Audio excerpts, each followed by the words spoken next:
Sang Raja yang Kembali, kisah Charles II dari Inggris. Langit London bergulung kelabu di atas Istana St. James pada hari yang dingin di bulan Mei, tahun 1630. Seorang anak lelaki lahir dari pasangan, Raja Charles V dan Ratu Henrietta. Maria dari Prancis, dibaptis dalam agama Anglikan dan diberi nama Charles. Ia itu adalah putra sulung yang akan tumbuh dalam bayang-bayang mahkota dan pedang, dalam cinta yang penuh rahasia, serta dalam kebencian yang akan menuntut darah ayahnya. Masa kecil Charles bukanlah masa kecil seperti anak-anak lainnya.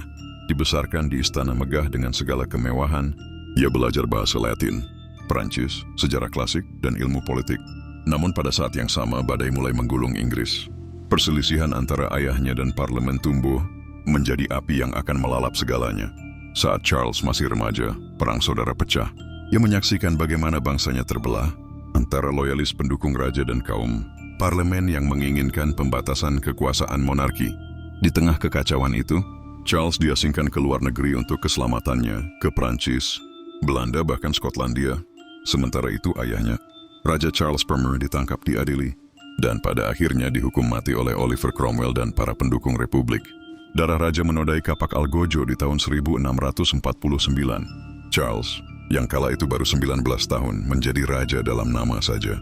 Ia tidak memiliki mahkota, tidak memiliki istana, hanya gelar dan dendam yang membara dalam jiwanya. Dalam pengasingan ia menjadi pelarian dengan martabat. Ia berkeliling Eropa, mencari dukungan dari kerajaan-kerajaan asing, memohon pada kaum royalis di tanah airnya, menunggu momen untuk kembali. Selama 11 tahun lamanya, Inggris berada di bawah kekuasaan Republik dan kemudian protektorat Oliver Cromwell. Namun setelah kematian Cromwell pada tahun 1658, bangsa yang letih dari perang dan ketidakstabilan mulai merindukan ketertiban. Suara-suara untuk mengembalikan monarki kembali terdengar. Dalam gelap, kesempatan menyala. Dan pada tahun 1660, Charles kembali ke Inggris dengan kemegahan yang belum pernah disaksikan sebelumnya. Restorasi monarki diumumkan. London bersorak menyambut rajanya yang lama hilang. Charles II pun naik takhta, tidak dengan pedang tetapi dengan kerinduan rakyat. Charles sang raja, pemerintahan dan dosa-dosa istana. Sebagai raja, Charles II adalah pribadi yang kompleks. Ia disebut Merry Monarch, sang raja yang riang, karena kegemarannya akan pesta seni dan perempuan.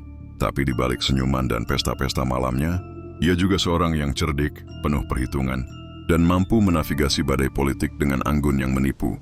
Pada masa pemerintahannya, Charles memulihkan kembali gereja, Anglikan sebagai agama resmi negara dan membubarkan berbagai kebijakan keagamaan ekstrim yang ditinggalkan oleh rezim Cromwell. Ia juga memimpin